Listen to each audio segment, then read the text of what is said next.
Managing Violence Podcast, episode 89. We're talking the future of warfare with Lt Col Wayne Phelps.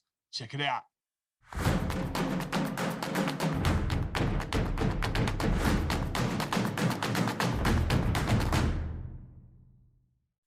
Hey guys, welcome to the Managing Violence Podcast. Apologies, there's been a little bit of a delay. One of the few things that can disrupt a podcast better than anything else is the host losing his voice. And that's exactly what happened to me. I ended up with a pretty gnarly throat infection and lost my voice, which as a professional trainer, facilitator, and podcast host is not ideal, let me tell you that. So, but thankfully, as you can hear, I am on the mend and I am back in business. And I'm bringing you an episode today that is a little bit left of center from what we've talked about previously. I mean, we've spent the last couple of years really going deep on interpersonal violence and talking about self-defense. But my intention was always to go broader than that and always talk about violence in all its many, many facets and forms. And today, my guest is someone who can do just that. We are talking to Lt Col Wayne Phelps, who was really a pioneer or involved in the very early stage of drone warfare from the late 90s onwards. And he has some really interesting insights. He has just released a book, which is available now. It's called On Killing Remotely. And it's a deep dive into the psychological cost of killing from a distance. And we're talking about the psychological impact and all sorts of other factors that go into modern warfare technology. And it is a really, really interesting conversation. Wayne's a great guy and he shared a lot of great insights. So if you're interested in the psychology of warfare, then this is something that you'll enjoy. Before we get into that, I do want to say a quick thank you to Bob Mefford, who is our newest Patreon contributor. Bob has signed up and he has an amazing background himself and has been very helpful and already with some of his comments. So if you're interested in why Bob would pay money to listen to the show that you're listening to, possibly for free, then head on over to patreon.com/managing violence and check it out. You can join in with the group, get a bunch of bonus content, get involved in members only webinars, etc. There's a lot of benefits to it. And if you are just after a way to say thank you, then you can also go to buymeacoffee.com/Joe MVP. And one final thing, the exciting news, something that has happened in the last couple of weeks, I am finally now able to send out signed paperbacks of Neon Jungle. You can see it over my shoulder right there on the wall. Neon Jungle, A Bouncer's True Tales of Lessons, Laughs, and Lacerations. My book now available in paperback everywhere in the world. And if you go to my website, violencepod.com, and click on the link book at the top, you can order a signed copy from me if you so wish. So please check that out. All right, on that note, let's get into the episode with Lt Col Wayne Phelps on Killing Remotely, the Future of Warfare. Here we go.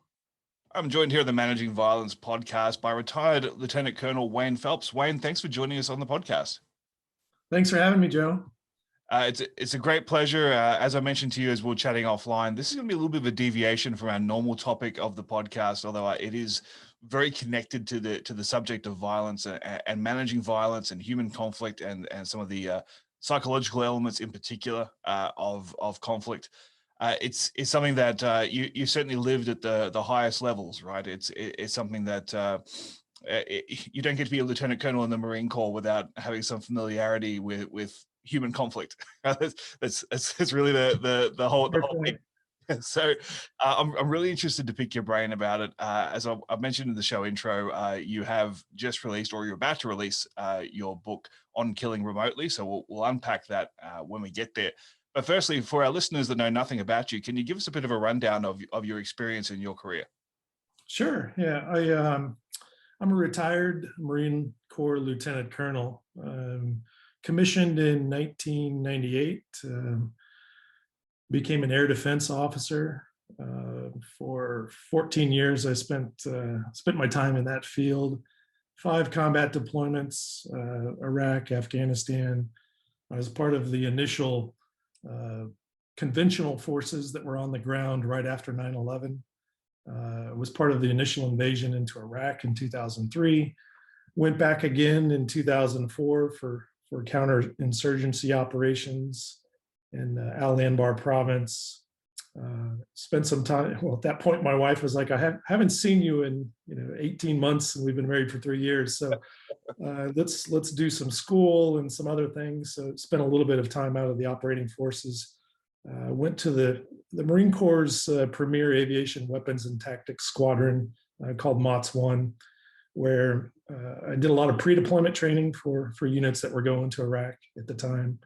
And then we also created weapons and tactics instructors for aviation units, where they continued to teach advanced tactics to their units.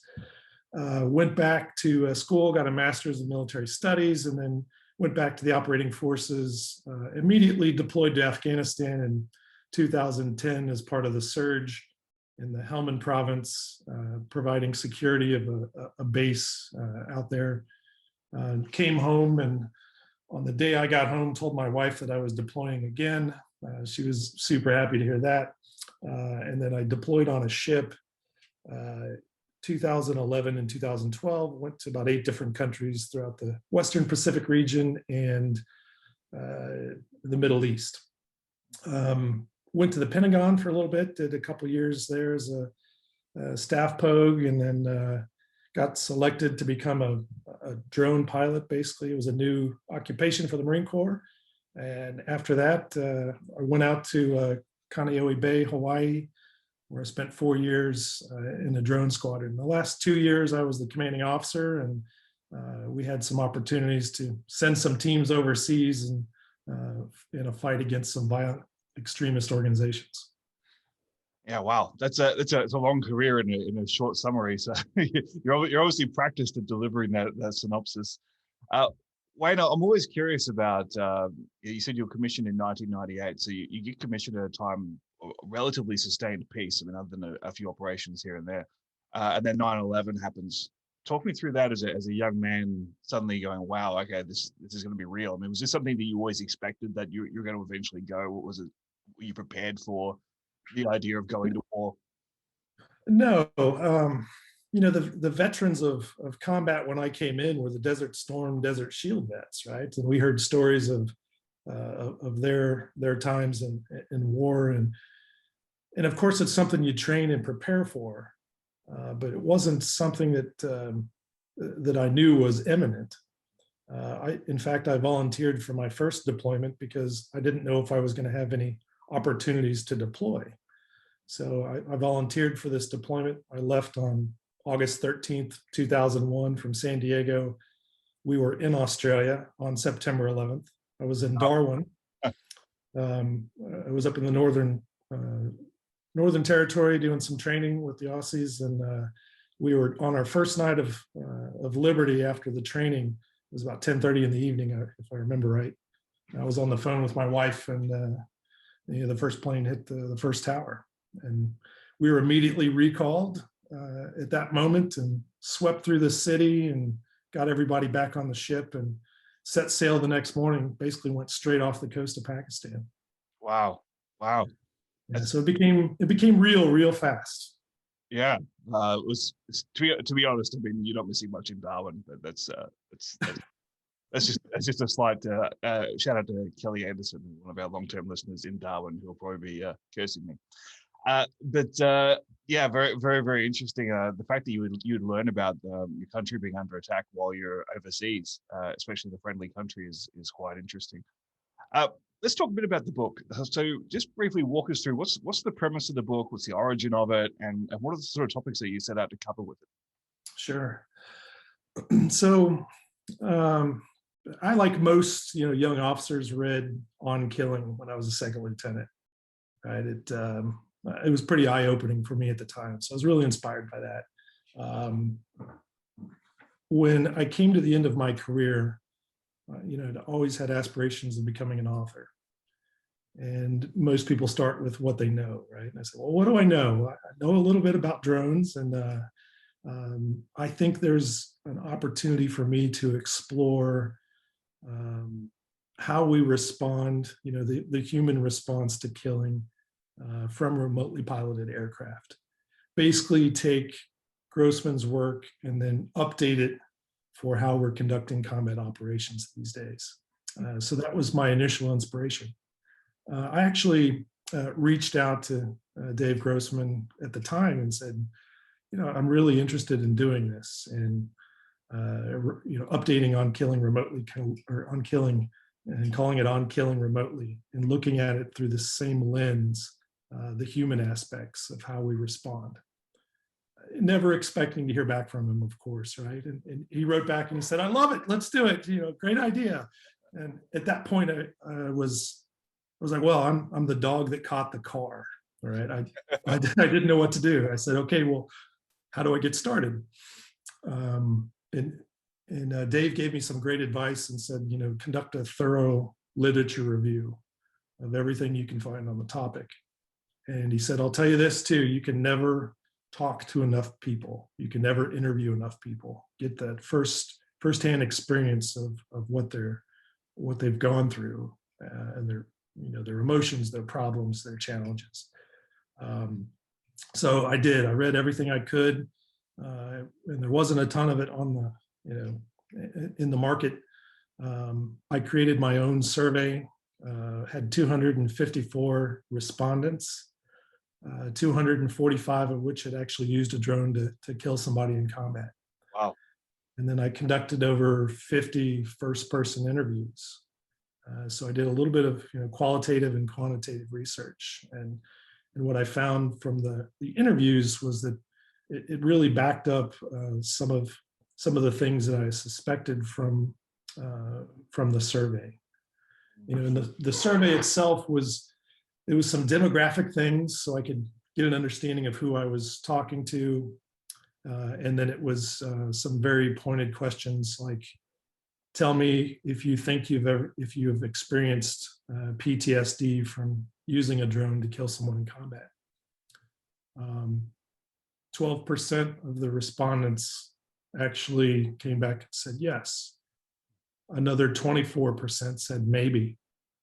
I don't want your listeners to be confused by taking that as a diagnosis by a mental health professional. But what it should be is indicative of how people feel about their own mental health from some of the work that we've asked them to do. So that's how they felt. And I wanted to know, well, why do they feel that way? And what events that they have gone through during missions have caused them to feel that way. So I offered up a series of, these things may have occurred during your mission. Tell me if this was something that might have caused a traumatic experience or a negative response for you. And it came down to three main events that happened during a mission that caused people to have some sort of a negative response that could be short-term or long-term response to killing with a drone. The first one, as you might expect, was any mission that involves civilian casualties. Right? I mean, we've got an ethical force of warriors, and they get all kinds of training on the law of armed conflict and the law of war and rules of engagement, and that is going to impact anybody, regardless of where that event takes place. The second one was being involved in a mission where they were providing overwatch for forces on the ground, friendly forces, and they saw a friendly soldier or Marine that was wounded or killed, and they couldn't do anything to prevent it from happening. And what I took from that was that there's a deep connection to the folks that they're supporting, regardless of the distance involved. It might be 7,000 miles away, but to them it's 18 inches, to the screen from what they're observing. And the third thing was these missions where they're hunting an individual, a high value individual, perhaps, somebody that's on a kill list, a high named individual within a terrorist organization or a leader of something. And they're watching these individuals for days, weeks, months, sometimes even years. And they're just waiting for that right time to strike that target.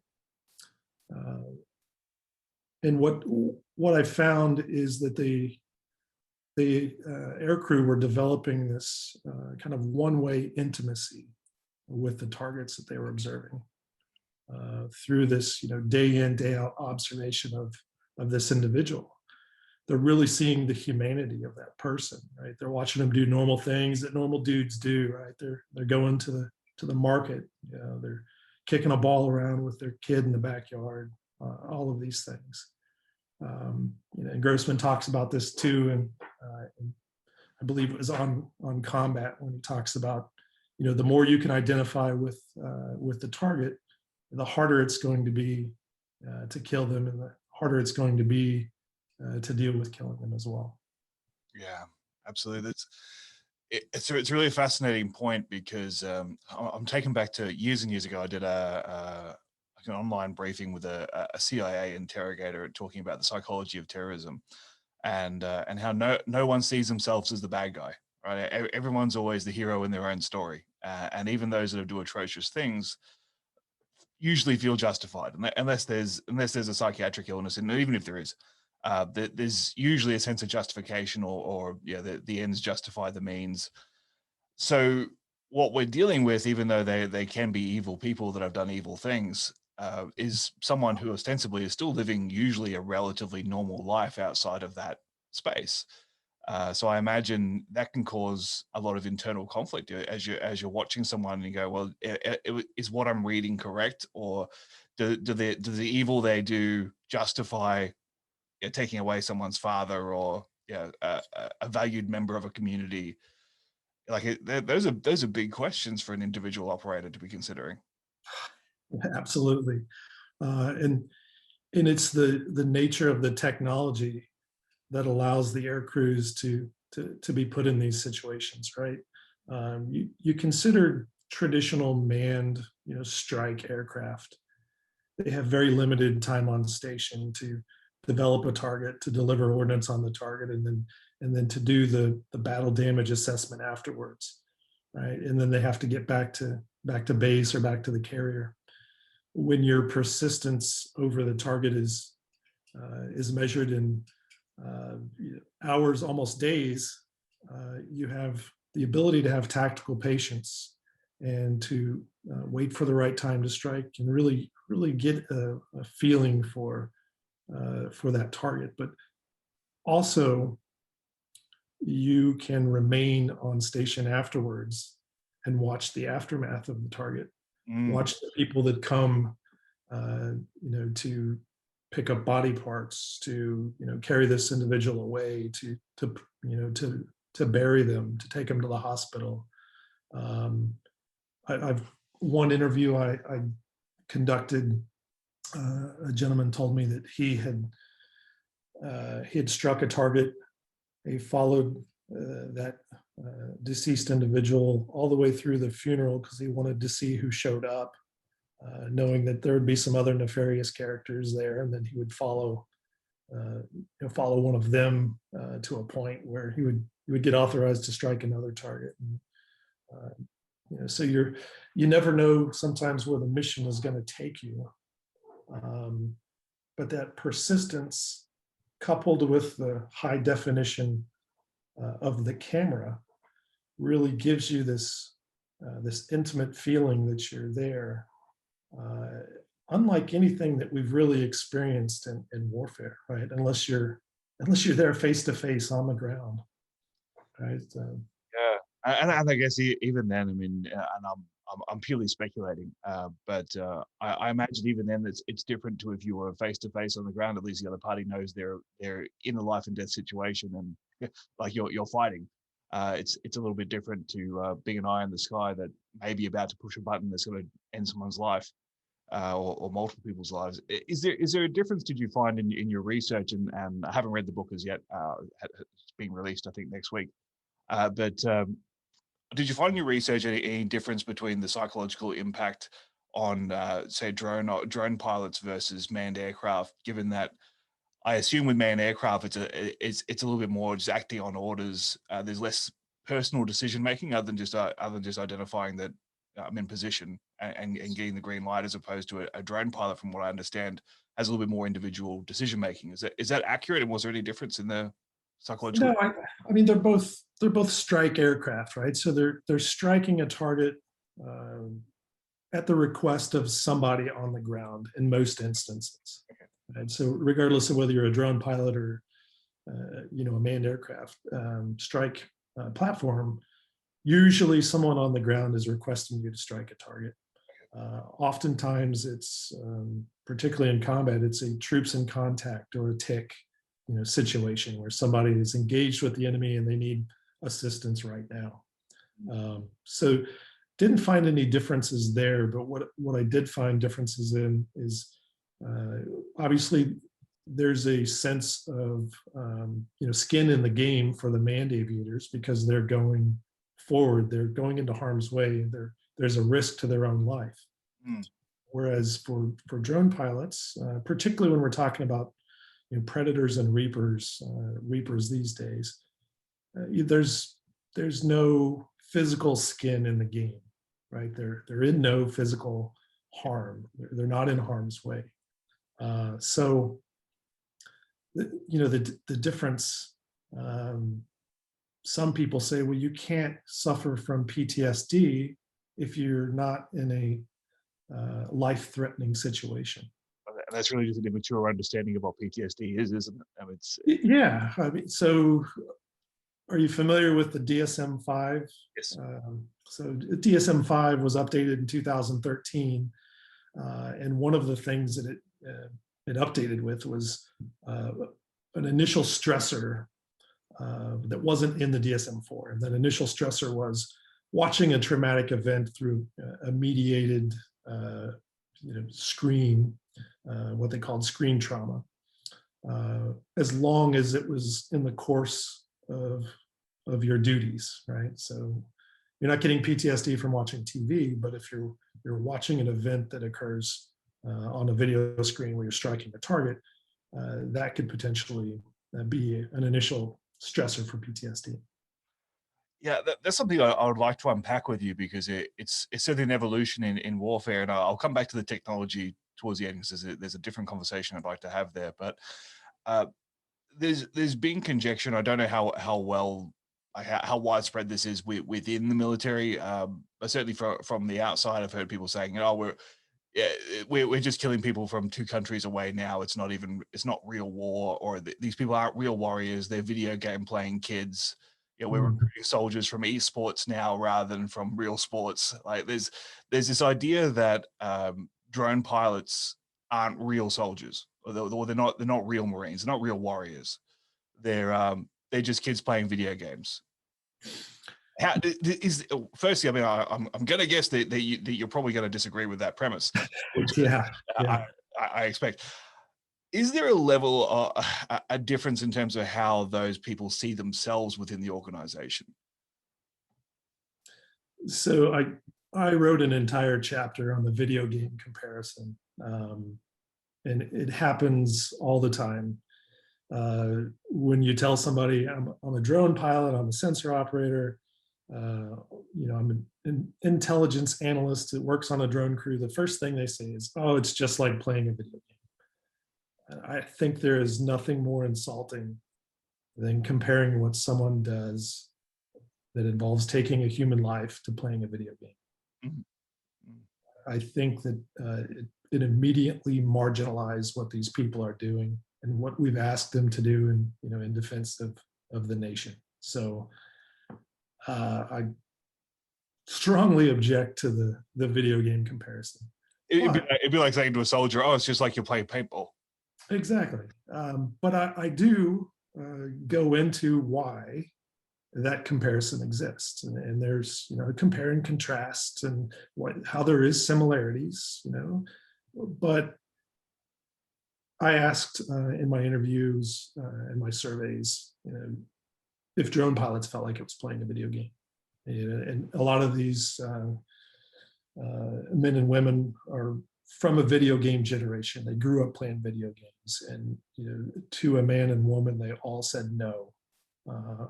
One person told me, "No, there's joy in playing a video game. This is real," and they all are able to distinguish between what's a video game and what's real life.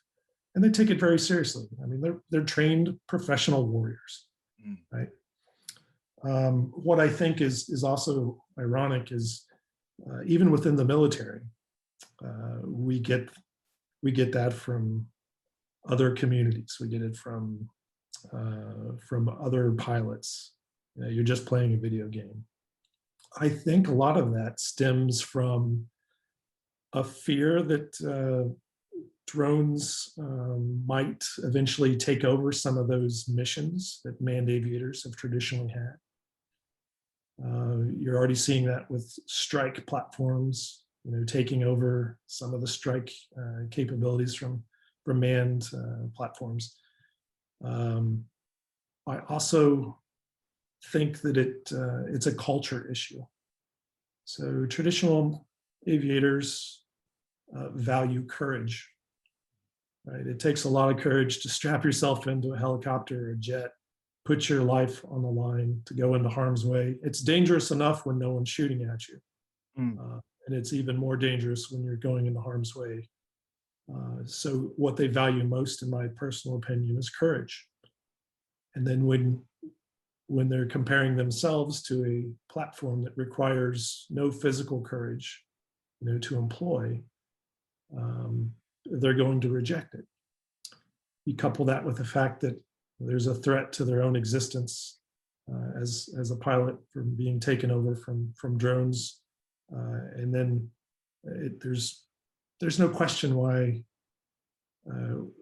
there is a cultural struggle between manned aviators and drone pilots in the military. Does that cause any sort of I guess division in terms of how, like, whether the drone pilots feel alienated or feel sort of disrespected? Because I mean, they're not putting themselves in harm's way directly, but then there's a lot of people within every military unit that are performing essential functions that aren't in harm's way. Right? That's how the military works, and not everyone can be behind a rifle.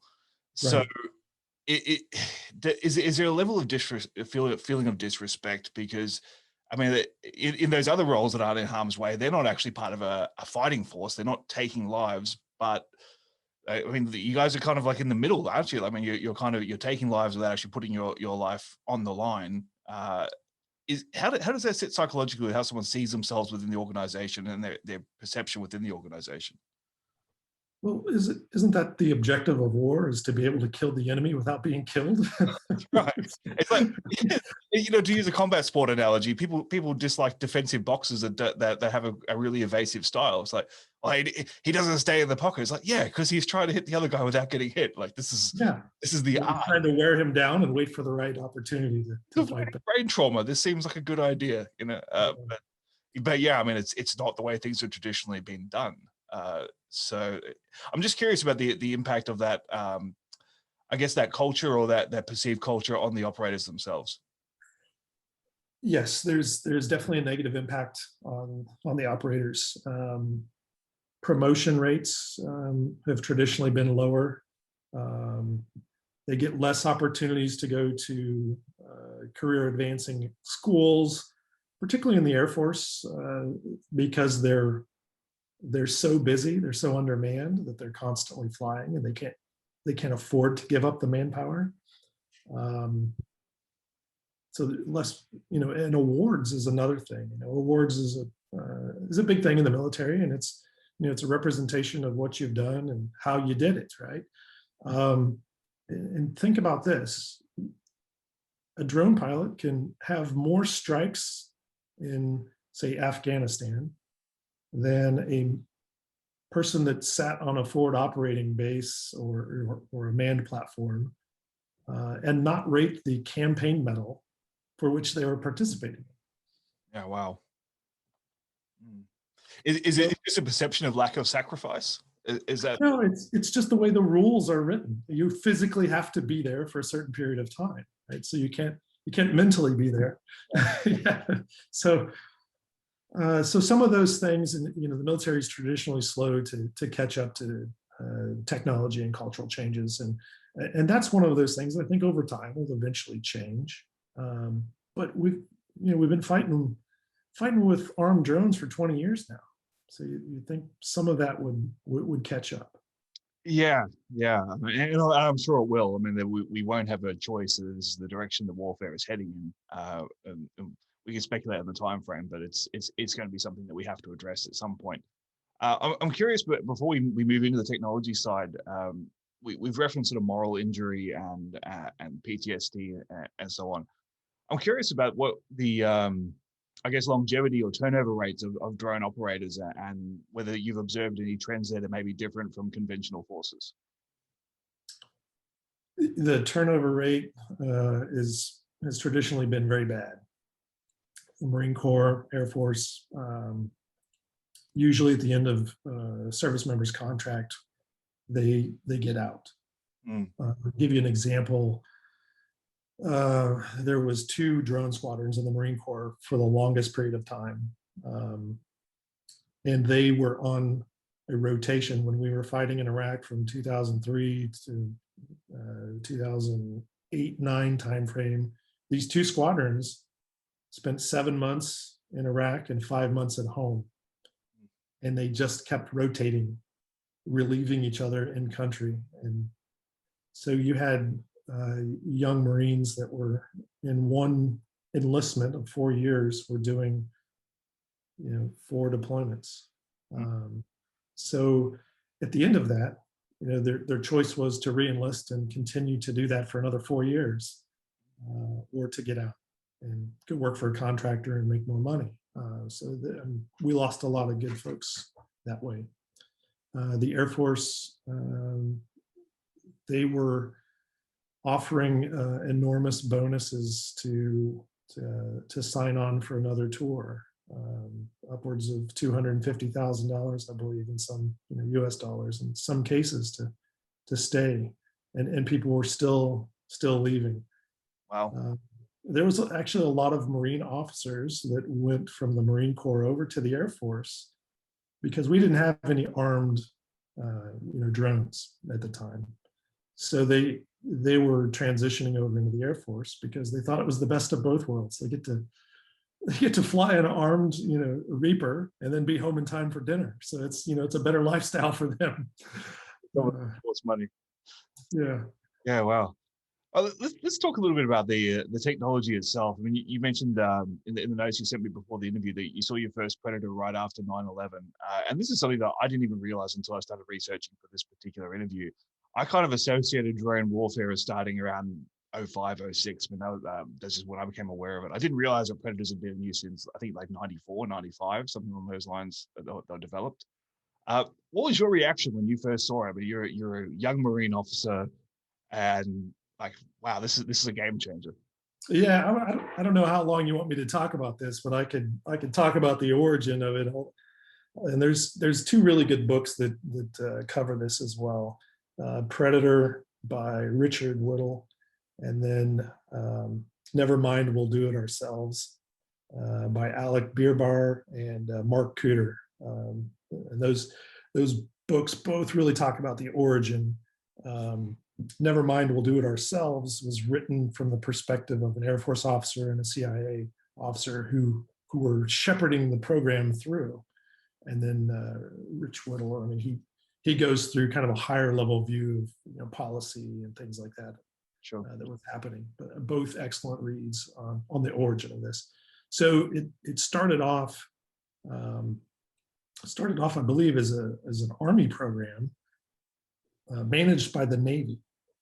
And then in an effort to make it more joint, they said the Air Force was going to be the lead agent for it. And they handed it over to almost like a skunk works type of organization called Big Safari. And that's where the Air Force got involved. They deployed it to Bosnia as just a reconnaissance platform. Sure. And then they were given some marching orders. I want to say it was in 99 or 2000 that we didn't have enough intelligence on bin Laden. And they went through a list of options of, how can we get someone on the ground in Afghanistan, right? And or how can we plant cameras, or how can we have overhead satellite imagery? All of these things they went through, and they settled on the option of let's deploy the Predator there. And they just wanted to locate bin Laden, figure out some information, some intelligence on him. And I want to say it was on their 7th or 8th mission over a terrorist training camp called Tarnak Farms, where they spotted a rather tall individual wearing white that everyone was giving deference to, and they knew at that point that they had found Bin Laden. Yeah. They reported it up, all of their chains of command. They expected cruise missiles to rain down on the, and explode on this this training camp, and nothing happened. So they let's say, I think in the fall time frame, they packed up. They could no longer make the trek from where they're launching from because of the weather over the mountains. So they went back and they said, okay, next time this happens, next time we find Bin Laden, we're going to be able to kill him ourselves. So they went through a whole options of how do we arm this thing, and they settled on the Hellfire missile, which traditionally comes off of an Apache helicopter or a Cobra helicopter, and they went through a series of tests. In February of 2001, had their first test, and then by September, just a few days before September 11th, it was fully ready to go. Wow. And they got the call, obviously right after September 11th, redeployed this thing back to the same location that they had been in originally. The challenge at this point became where they were flying it from in the beginning was on Ramstein Air Base in Germany. And they didn't bother to tell the Germans they were flying, a secret spy plane out of their base. They didn't think there was going to be an issue there, but once they armed the platform, they thought that would be a little too risky to try to do that mission from there. And this was controlled over a satellite communication link. And the way satellites work, you've got, it's like a flashlight shining on a beach ball. And anywhere within where that spot is, those two points can talk. Well, imagine that the United States is on the other side of the beach ball, right? So the satellite communication link is not going to work all the way back to the United States. So it would work to Ramstein. So then they took basically fiber optic cable and ran it under the ocean all the way back to the United States, and created this link from a control station right outside of CIA headquarters all the way to the drone flying in Afghanistan. And now there's about 1.8 seconds of latency between the control inputs because of that long path that it has, the signal has to take between the control inputs and when the aircraft actually moves.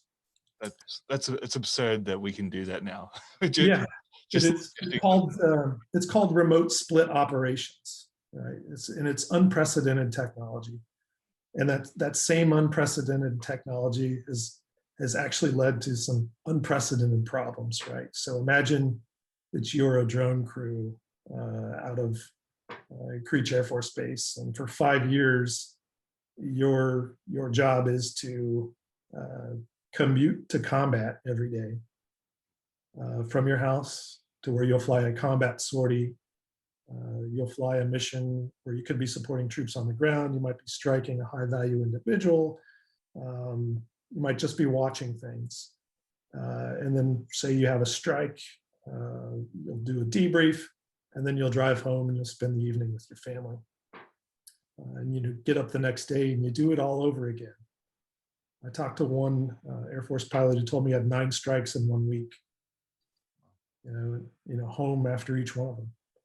I think that's critically important for the mental health of these folks that are doing this mission, right? Traditional warriors have transition periods, right? You get in a mindset, you transition to combat, you're there, you're with all of your fellow warriors, you're conducting combat operations, you're focused on the mission.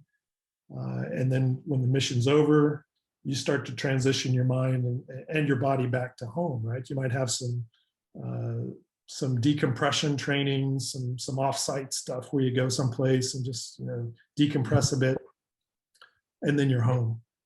Now imagine that those transitions happen twice a day, and your decompression period is your time from when you walk out of the the ground control station until when you walk into your home. Yeah, and you're going from taking a life to being dad, and it's Yeah. it's actually a conversation we've had in the past with those who transitioned from military service into law enforcement, and the difference of being on deployment, where there are bookends to the conflict. To no, this is your life every day. Every day you're going back in that, and you're supposed to have this on shift, off shift personality, and it's that transition is actually brutal compared to going away for a determined period of time, where you're only expected to act in a certain way for that period of time, and then you get to transition. It's I hadn't really considered the impact of that on drone pilots that are basically still maintaining a civilian life. It's incredible to think about. So the other thing that makes it significantly challenging too is they do shift work.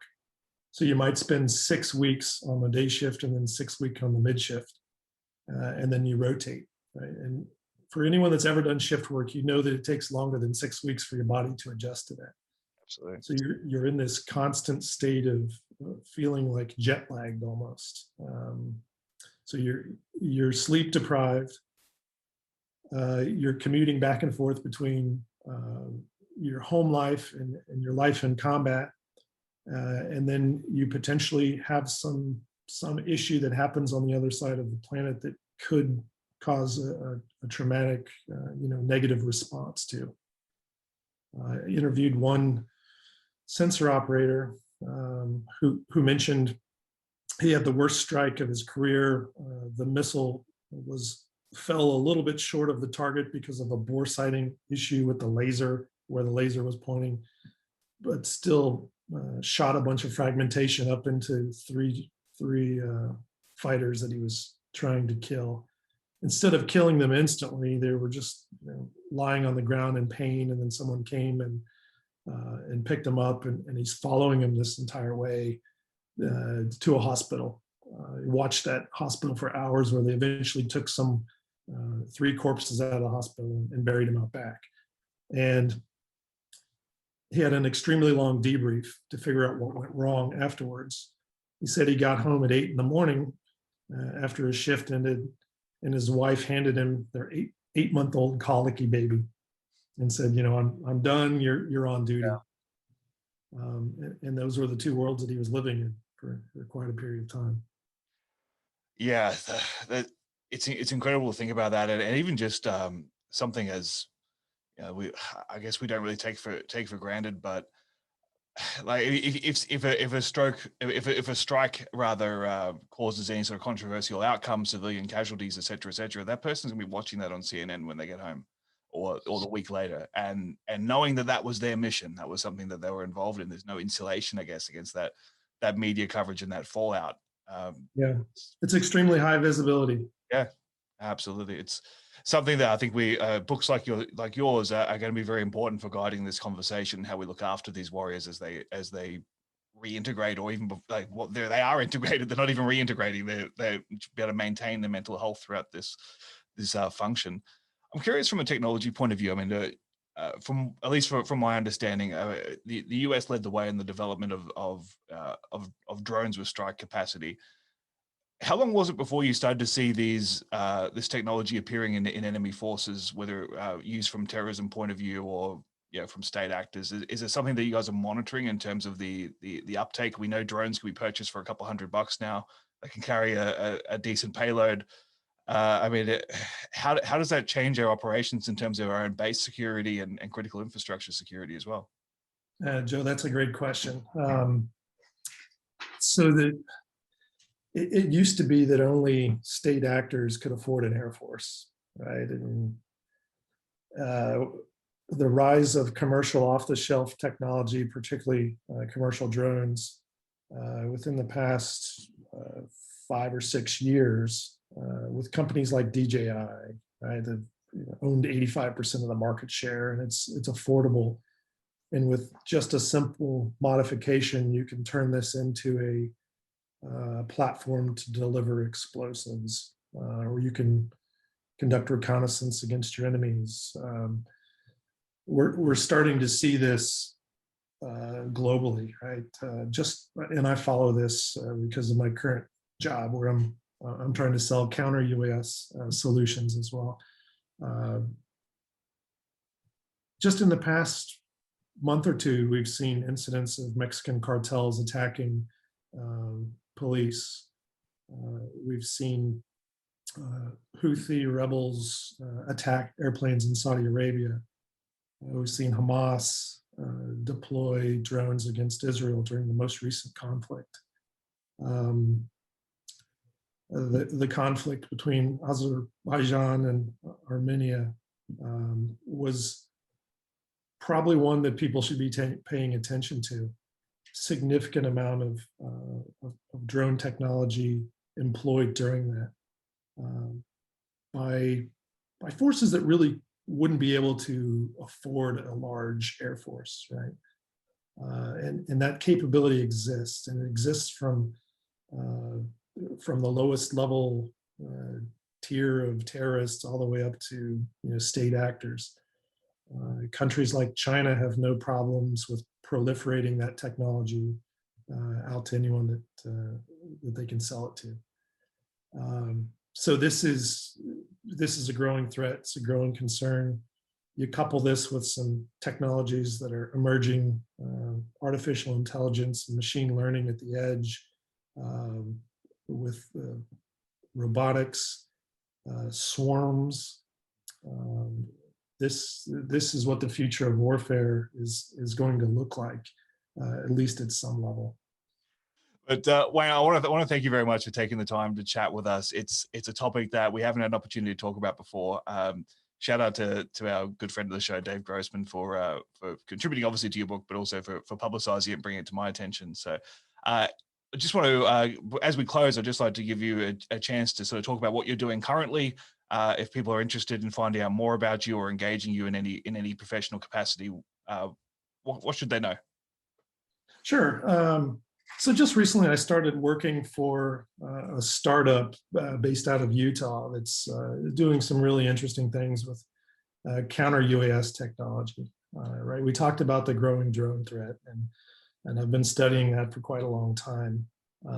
What I'm interested in is the counter to that threat. I work for this company called Fordham Technologies, and we have this pretty cool solution where you use radars to guide a drone that has its own radar, that shoots a net out at a drone and captures it and safely tows it away to a point where you want. So just imagine that you have these kinds of systems deployed out there for large venues like sporting events, soccer games, concerts, those kinds of things, and any place where when we get back to the point where we have large crowds gathering again, become very vulnerable to how easy it is to employ a small commercial off-the-shelf drone that could do harm.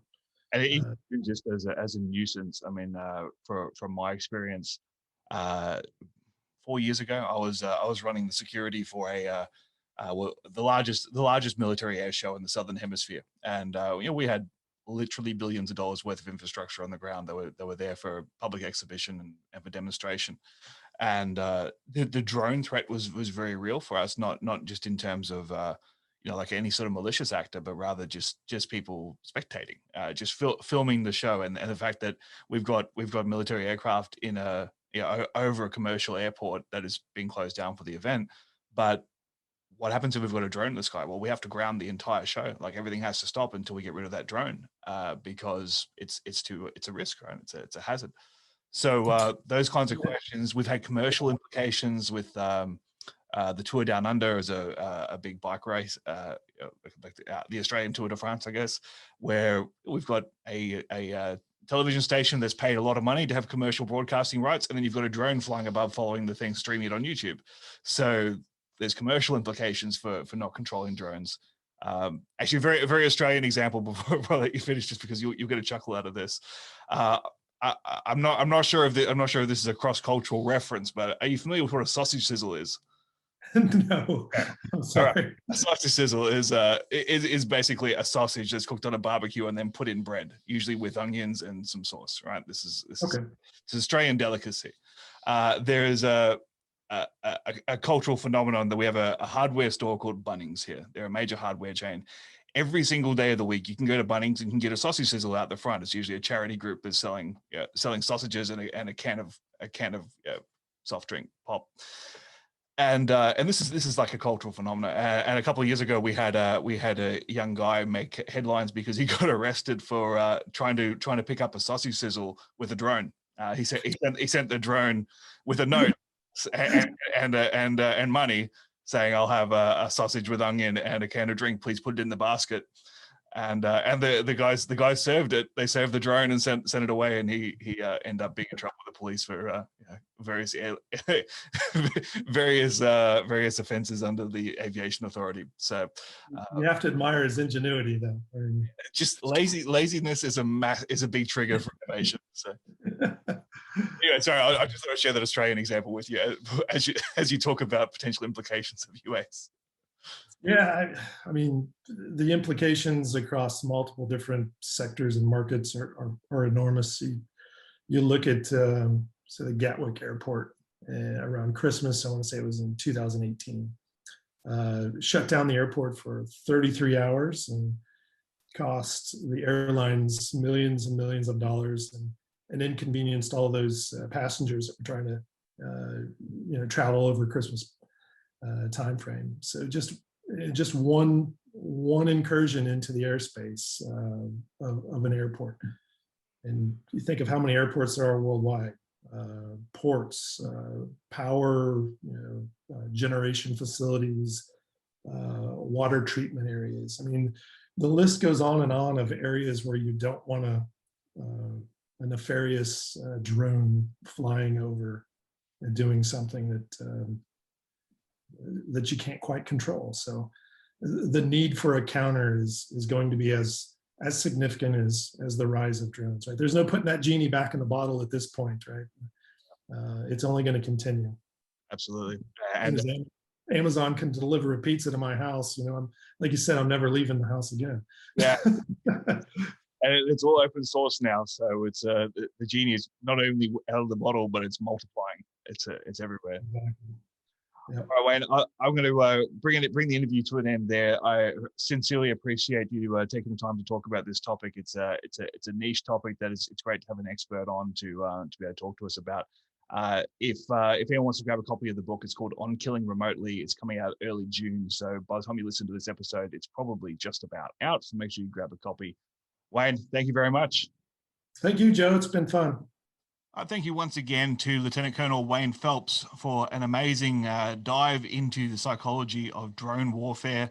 And if you want to hear more about what Wayne has to say about the future of warfare and how the trajectory we're heading on and what impacts that may have on how we do politics and how we do conflict at the global scale, then make sure you head on over to our Patreon and check out the bonus content there. It's not the normal 7 questions. We actually have a whole different subject matter to talk about. So make sure you check that out at patreon.com/managing violence. You can get that bonus content for as little as $5 a month, as well as probably hours upon hours upon hours of other bonus content now, all available for one low price of $5 per month or $10 a month if you want to be generous and get some other bonus or some other goodies, or $25 a month if you really, really want to get into it. But anyway, $5 a month is all it really takes to get to the bonus content.